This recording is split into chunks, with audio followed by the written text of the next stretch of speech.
Good morning, Metalheads Internet. Welcome to a new episode of the Metal Meltdown, and today we're looking at a whole bunch of albums from February 2020, specifically ones that I did not get the chance to properly review. Which frankly is a pretty big list because February was a super busy month. I was actually having a lot of trouble keeping up with new releases in February. The second and final week in particular were just cram-packed with really interesting high-profile records. I mean, we got two super eerie black metal EPs from Tombs and Ishan. Brazilian metal royalty Sepultura put out their most ambitious album of their career. My hometown heroes Anvil put out a new album. The godfather of heavy metal himself, Ozzy Osbourne, put out his first solo album in just over a decade. And we were even gifted with two truly incredible records from Kvelertak and Intronaut, which I would happily call the best albums of 2020 so far. Unfortunately, to get to those records, we first had to deal with some truly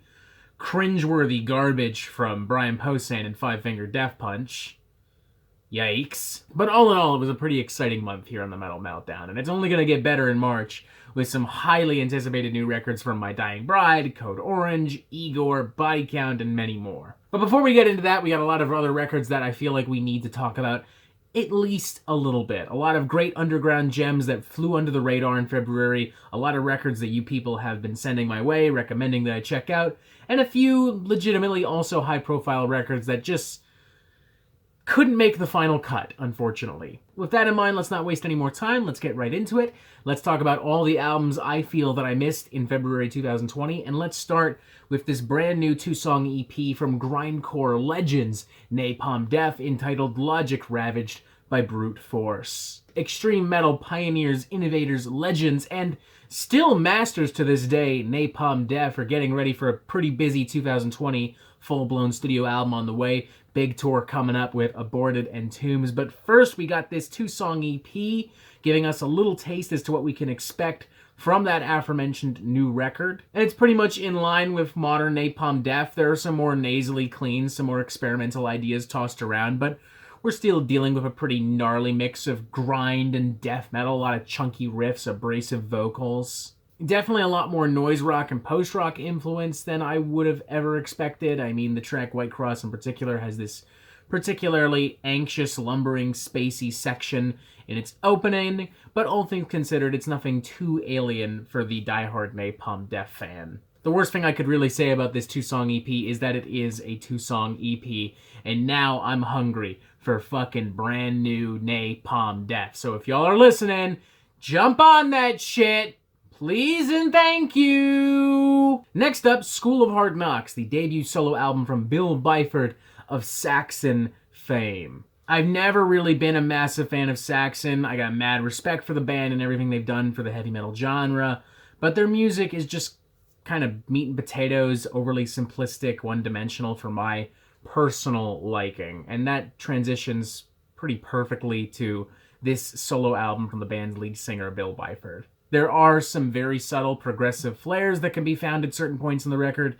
Take, for instance, on the track Worlds Collide, but you're still mostly dealing with a pretty predictable brand of traditional hard rock and heavy metal that isn't too different from anything we've heard from Saxon, anything we've heard from this genre already in the last 20, 30, 40 years. Particularly when you get to tracks like School of Hard Knocks and Pedal to the Metal, it just kind of feels like they're pandering to a generation of like white suburban dads who want to relive the glory days of rock and roll and I don't know, whatever. I've said it before, I'll say it again, there are so many younger bands playing this brand of hard rock and heavy metal with much more enthusiasm and creativity than a lot of this older crowd that still exists today.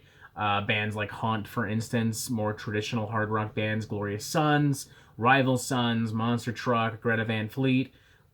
Go listen to that stuff if you're just looking to relive the glory days of 70s rock. Not that this is like a waste of time or anything, it just doesn't really offer anything that satisfying in my personal opinion. Next up is 3 from Demons and Wizards, the third studio album from this power metal side project featuring Hansi Kirsch and John Schaefer. Apparently this was a highly anticipated album for a lot of people. I'm not familiar with anything Demons and Wizards has done in the past, so I can't comment on that. But I can tell you that despite not being the biggest fan of power metal, I did legitimately kind of enjoy this album. It's well produced, it's well written, it's extremely well performed. The vocals are fantastic across the record. The guitar work is really great across the record. It does still suffer from the typical fantasy, cheesy bullshit that I don't really care much for in power metal, but I can't really hold that against the band. That comes with the territory of this genre, so c'est la vie. I think anyone looking for a fun, well-made dose of modern power metal is going to have a lot of fun with this record.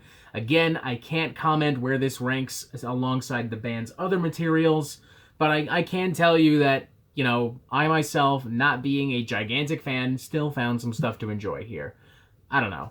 Next up is the debut solo album from John Dolmayan, longtime drummer for System of a Down, bringing together his friends, peers, and closest musical compadres to create a different kind of cover album. They're taking a lot of familiar songs, a lot of classic songs for that matter, and bringing in people that would not normally be associated with these songs, with these sounds, with these styles, and kind of forcing them to do something a little bit outside their comfort zone. For instance, M. Shadows sings a surprisingly soulful take of Street Spirit from Radiohead. Armenian singer Sarusho takes the Madonna track Hung Up and makes it a little bit more raucous, a little bit more violent, energetic, almost punk rock. And John's own bandmate Serge Tankian gets the chance to inject his signature weirdness into classic tracks from the Talking Heads and David Bowie on Road to Nowhere and Starman, respectively. This is definitely a welcome change of pace from the kind of cover album that normally gets sent my way. Take, for instance, the last record from Bjorn, which just saw him taking all his favorite rock songs and adding a lot of beefy electric guitars and synths. Not all of these experiments work, mind you, but I do admire the ambition and the drive going into this album to create something different, to legitimately make these songs different from their original versions, which no one really wants to do anymore. I don't understand this mentality of we're just going to play the song as it was written whenever the fuck it was released. If you're going to do a cover of anything, you have to either make it better or different. This isn't better, but at least it's different. And for longtime System of a Down fans unsure of the band's future, hopefully this will provide a little bit of relief seeing John and Serge back together for at least these few tracks on this record. Next up, Illuminati from the Dutch black and metal band God Dethroned. I'd actually received a lot of requests to review this. It seems as though a lot of you are really digging this, really excited about this record, and good for you. Not gonna knock on you, not gonna tell you what to listen to, but I'm just not feeling this. It's just not really doing anything for me. I'm not arguing that it's badly written, badly performed, badly made in any way whatsoever. I really don't think it is. It's just, at the end of the day, this album isn't really doing anything for me. I'm not really hearing anything that unique or exciting on here. I'm hearing a collection of black and death metal stereotypes and cliches combined and arranged in the same way that God Dethroned usually combines and arranges them. I've kind of come to see them as the overkill of their genre, just microwaving the same bowl of leftovers over and over and over again. Maybe those leftovers were fucking delicious the first couple of times.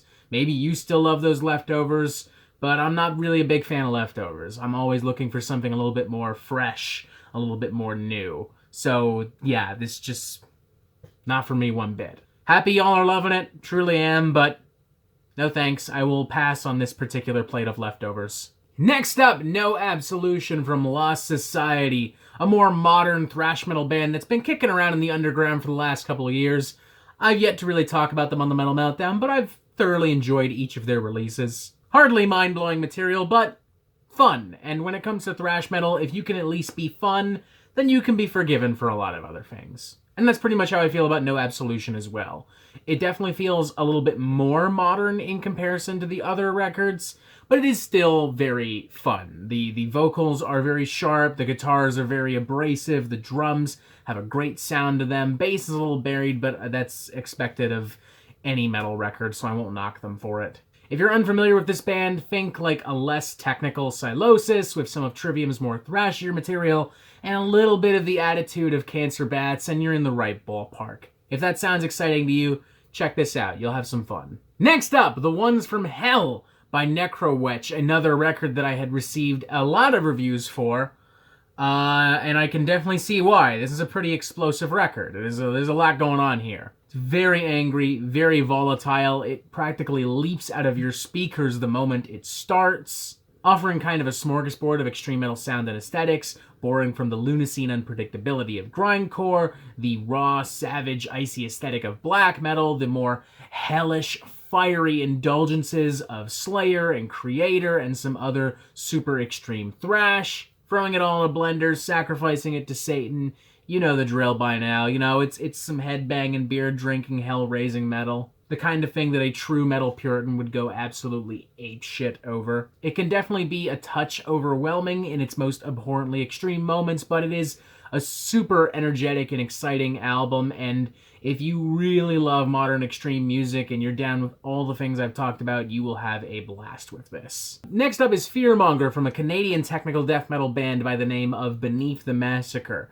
I did come extremely close to reviewing this as well, but when I learned that today is the day had put out a new album and I started listening to it, I decided that I felt that was more important. But this is still a cool release too. I mean, Beneath the Massacre, kind of an unsung hero in the world of tech death. There are a lot of bands like Arcspire, Rings of Saturn that owe a huge debt of gratitude to this band and their hyper-crushing, hyper-brutal sound. That sound now finally brought back to the forefront of this genre via Fearmonger, and still every bit as vicious and uncompromising now as it was in Beneath the Massacre's heyday. Musicianship is fantastic across the board. The band delivers absolutely everything people want from modern tech death without going into some overly flashy, wanky shit. Think of it this way. If Rings of Saturn was a good, competent, well-balanced band, they would sound like Beneath the Massacre. If all that sounds good to you, definitely check this out. Obviously, if you're not a huge fan of modern tech death and extreme music, this probably would not do a whole lot to sway you otherwise, but I don't think Beneath the Massacre cares anyway, so fuck it, we can all go our separate ways and nothing matters, I guess. Next up is Portraits of Mind by Plague, an album that a lot of you have been talking about, a lot of you have been spending my way, a lot of you have called this the best death metal album of 2020 so far, and I would probably agree with that, actually. This is a fucking great record. It's nasty, evil, in your face, straight to the point, all the things that old school death metal really should be without suffering from some of the sonic pitfalls of that early sound. It still feels kind of modern and fresh as far as the sound mixing is concerned. Not just the music, too. Everything aesthetically about this record is just so fucking cool. Look at that amazing album art, for instance. That is just incredible. That's got to be one of the coolest death metal album covers I've seen in a long time. I could picture a particularly harsh critic dismissing this as meat and potatoes death metal, and you're not objectively wrong. I mean, this definitely isn't really doing a lot that's very new or exciting, but I kind of see this as like the spiciest plate of meat and potatoes you could possibly get. Like, we're not talking mashed potatoes and your dad's roast beef. We're talking like Cajun baby red potatoes tossed in paprika, chives, salt and pepper, and a big fucking honkin' T-bone steak with like really nice barbecue sauce. That's my kind of meat and potatoes. That's my kind of death metal. And that's Portraits of Mind. If by chance you're not already familiar with this great piece of death metal, definitely check it out. Next up is Mordrake by Xenobiotic, another album that a lot of you were talking about and calling the best death metal album of 2020 so far. I think it's safe to say I don't agree with the latter statement, since I literally just called Portraits of Mind by Plague the best death metal album of 2020 so far, but this is nonetheless an extremely well-written and performed record, and probably comes in at number 2 on that list if we were to make one right now. It's definitely a much more modern record in comparison to the Plague record. The songwriting feels a lot tighter, the performances are a lot more technical, a lot more nuanced. There are some passages and soundscapes that feel a little bit more ambitious, kind of borrowing a little bit from Fallujah and records like Dreamless and The Flesh Prevails. But yeah, ultimately settling on a modern brand of tech death, kind of in line with some Psychroptic, with some influences from Cryptopsy as well. It's awesome to see the death metal underground already popping out 2 really great albums in February 2020. Makes me pretty excited to see what the rest of the year has in store. But again, I would say if you have to pick between the 2, I would probably go with Plague still, unless you're just really more interested in much more modern technical death metal, in which case this definitely fits the bill really nicely. Next up, 1692, the debut album from a band called Frail, which is going into some pretty interesting territories, fusing the worlds of occult rock, gothic rock, post-rock, and doom metal into one very spooky, ominous sound. I like how patient this album is. I like that it takes its time. I like a lot of the soundscapes and subtle melodies. I love the eerie, soft-spoken vocals. I wish there was a little bit more in the riff department, but the focus is on the atmospheres, on the vocals, and as I've already noted, that's where this album really succeeds. Kind of reminds me of the works of Ides of Gemini and Black Mare, mixed with some of the heavier rock and metal of Sabbath Assembly. The track Dead Inside in particular ranks for me personally as one of the heaviest cuts I've heard so far this year. It is just a seriously crushing number with its ethereal soundscapes and big, thunderous riffs. It's one of the few songs on the record where the metal really storms itself into the forefront. Excited to see where this band goes in the future. I think if you're looking for something a little bit different from the world of gothic and doom metal, definitely check this out. Next up is MONOMANIA from The World Alive, who are very clearly trying to capitalize on the newfound success of modern pop metal thanks to artists such as Bring Me the Horizon, Issues, and Poppy. It's not objectively bad, but it definitely lacks the ambition, the creativity, and the talent of those records, and just genuinely feels really inauthentic. It's got some strong melodies, it's got some strong pop and hip-hop beats, but often that kind of overtakes everything. The metal is pushed to the side, and it feels more like a pop album trying to act like a metal album, rather than a metal band trying to really fuse these worlds together and do something kind of different. More importantly, as far as the actual quality of this album is concerned, I was just kind of irritated and annoyed and eventually bored as this album went on and on. Fans of modern pop interested in heavy metal will probably find some joy out of this. For that matter, fans of The World Alive will probably still find something to appreciate out of this, but I just didn't really get anything out of it, and I really doubt that a lot of the people that would watch a channel called The Metal Meltdown on a regular basis would get a lot either. But hey, maybe I'm wrong, and if that's the case, so be it, I guess. I don't fucking know. And let's wrap this up with the debut album from Sightless Pit entitled Grave of a Dog, an album I've been really excited for as it features members of The Body, Full of Hell, and the one and only Lingua Ignota collaborating to create all kinds of super weird sounds borrowing from noise rock, electronica, trip hop, black metal, the craziest, most absurd elements of all of these bands thrown in a pot, stewed oh so very carefully with time, and unleashed upon the world in nightmarish fashion. I think it's pretty obvious that it's not technically a metal record despite the metal names attached to it, but that's not really the reason I didn't review this record officially. The real reason being that I'm still not really sure where I stand on this record. I definitely enjoy it, but it is a very unorthodox and uncompromising record that requires far more patience than your average release from any one of these individual artists. Like, there's not a single track on this album that could not be easily described as an LSD-induced nightmare from H.R. Geiger. It is legitimately uncomfortable and kind of terrifying, which is not uncommon for the works from these respective artists, but there's often other stuff to complement and to age you. For instance, Weeping Choir Full of Hell has that super sharp metallic grind, whereas Caligula from Lingua Ignota has the incredible emotional depth and complexity to it. Whereas this is almost literally garish dark noise for the sake of being garish dark noise. For obvious reasons, I cannot recommend this to the average metalhead, or for that matter, the average music listener. This is something meant for true experimental music connoisseurs. This is meant for people who are looking for something challenging, scary, and one of a kind. If that sounds up your alley, go for it, but I would warn you to still approach this with genuine caution. For the record, I am still holding on to hope that there is a more official collaboration between Full of Hell and Lingua Ignota, especially considering they'll be collaborating a lot at Roadburn later this year. But for now, this definitely will suffice, and I am very curious to continue exploring this album in the future, possibly on vinyl. We'll see. It's definitely tempting. We'll see.